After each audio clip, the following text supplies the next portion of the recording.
ಗೌರಿಬಿದನೂರು ತಾಲೂಕಿನ ಬುಡಗೇನಹಳ್ಳಿ ಗ್ರಾಮದಲ್ಲಿ ಕಳೆದ ಮಾರ್ಚ್ 14ರಂದು ಹಾಡು ಹಗಲೇ ಕಳ್ಳತನ ನಡೆದಿತ್ತು. ಗ್ರಾಮದ ವೀರಪ್ಪ ಎಂಬುವರು ಬೆಳಗ್ಗೆ 10:30ರ ಸುಮಾರಿಗೆ ಟಿಫನ್ ಮುಗಿಸಿ 11 ಗಂಟೆಗೆ ಕುರಿಗಳಿದ್ದ ಮನೆಯ ಬಳಿ ತೆರಳಿದ್ರು. ಇತ್ತ ಮಧ್ಯಾಹ್ನ 12:30ಕ್ಕೆ ಅವರ ಪತ್ನಿ ಶೋಭಾ ಅವರು ಮನೆಗೆ ವಾಪಸ್ ಬಂದಾಗ ಮನೆಯ ಬೀಗ ಒಡೆದಿರುವುದು ಬೆಳಕಿಗೆ ಬಂದಿತ್ತು. ಒಳ ಹೋಗಿ ನೋಡಿದಾಗ ಬೀರುವಿನಲ್ಲಿದ್ದ ವಸ್ತುಗಳು ಚೆಲ್ಲಾಪಿಲ್ಲಿಯಾಗಿದ್ವು.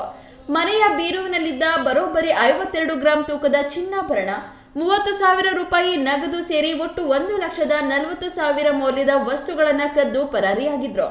ಈ ಬಗ್ಗೆ ದೂರುದಾರರು ಮಂಚೇನಹಳ್ಳಿ ಪೊಲೀಸ್ ಠಾಣೆಯ ಮೆಟ್ಟಿಲೇರಿದ್ರು.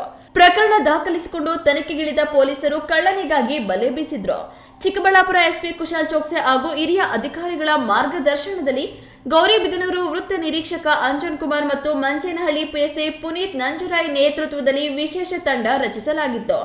ಈ ತಂಡ ಗುಡಿಬಂಡೆ ತಾಲೂಕಿನ ಕೋರೇನಹಳ್ಳಿ ಗ್ರಾಮದ 21 ವರ್ಷದ ನಾಗೇಂದ್ರ ಎಂಬ ಕದೀಮನನ್ನ ಪತ್ತೆ ಹಚ್ಚಿ ಬಂಧಿಸಿದೆ.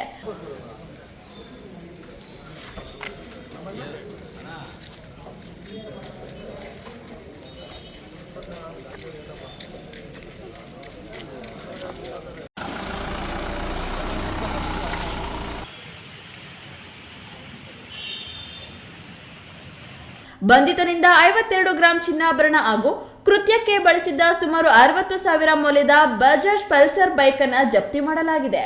ಯಾವುದೇ ಸುಳಿವಿಲ್ಲದ ಈ ಪ್ರಕರಣವನ್ನು ಚಾಕಚಕ್ಯತೆಯಿಂದ ಭೇದಿಸಿದ ಮಂಚೇನಹಳ್ಳಿ ಠಾಣೆಯ ಪಿಎಸ್ಐ ಸುನೀಲ್, ಸಿಬ್ಬಂದಿಗಳಾದ ಲಿಂಗಪ್ಪ, ಗೋಪಾಲ್, ಮರಳು ಸಿದ್ದೇಶ್ವರ ಗೌಡ ಸೇರಿದಂತೆ ಇಡೀ ತನಿಖಾ ತಂಡದ ಕಾರ್ಯವನ್ನು ಚಿಕ್ಕಬಳ್ಳಾಪುರ ಎಸ್ಪಿ ಕುಶಾಲ್ ಚೋಕ್ಸೆ ಶ್ಲಾಘಿಸಿದ್ದು ವಿಶೇಷ ಬಹುಮಾನವನ್ನ ಘೋಷಿಸಿದ್ದಾರೆ.